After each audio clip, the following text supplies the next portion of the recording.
যারা জেনা করে তাদের বিচার হবে কিনা, ও হলে জেনাকারীদের বিচার কি হতে পারে, অবশ্যই হুজুর কাছে শুনে নিন। ব্যভিচার মানে জেনা, যারা জেনা করে তাদের বিচার হবে কিনা? অবশ্যই বিচার হবে। জেনা এমন একটি অপরাধ যে অপরাধের সাজা আল্লাহ তাআলা দুনিয়াতে রেখেছেন। অবিবাহিত যদি হয় তাদের শাস্তি বেত্রাঘাত, বিবাহিত হলে তাদের শাস্তি মৃত্যুদণ্ড, রজম। কোরআনে কারিমে সুস্পষ্টভাবে আল্লাহ রাব্বুল আলামিন জেনার শাস্তি সম্পর্কে আলোকপাত করেছেন। আর আখেরাতে যদি কেউ জেনার শাস্তি করে তওবা ছাড়া, গুনাহ আল্লাহর কাছ থেকে মাপ নেওয়া ছাড়া যায়, তাহলে সেক্ষেত্রে তার শাস্তি কি হবে? প্রিয় নবী সাল্লাল্লাহু আলাইহি সাল্লাম মেরাজে সেটি দেখে এসেছেন। অত্যন্ত ভয়াবহ শাস্তির কথা বলা হয়েছে। জাহান্নামের আগুনে তাদের শাস্তি দেওয়া হবে, বিভিন্নভাবে শাস্তি দেওয়া হবে।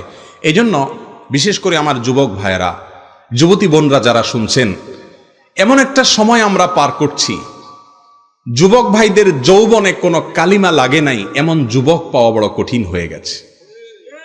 ভাইরা আমার, বৃদ্ধ বয়সে সেজদায় যাবেন, রুকুতে যাবেন, তাসবিহ তেলাওয়াত করবেন, আপনার চোখের সামনে ভাসবে আপনার যৌবনকালের সে সমস্ত ভ্রষ্টতা, নষ্টতা, নোংরামি, অসভ্যতা, অশ্লীলতা আর জেনা ব্যভিচারের দৃশ্যগুলো। ঠিক না বেঠিক? আপনি সেজদায় যাবেন, আপনার চোখের সামনে ভাসবে আপনার সেই ফেলে আসা দিনগুলোর অসভ্যতা এবং নোংরামিগুলো। অপরাধের অদৃশ্য দাহন আপনাকে জ্বালাতে থাকবে। যৌবনকাল ওয়ান টাইম চলে যাবে একভাবে।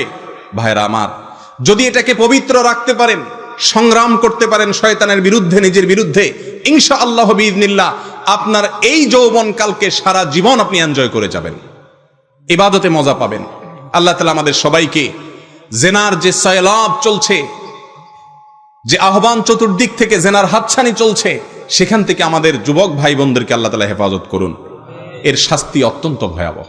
জি, এরকম ইসলামিক ভিডিও পেতে অবশ্যই চ্যানেলে সাবস্ক্রাইব করে পাশে থাকবেন। ভালো থাকুন, সুস্থ থাকুন। আসসালামু আলাইকুম।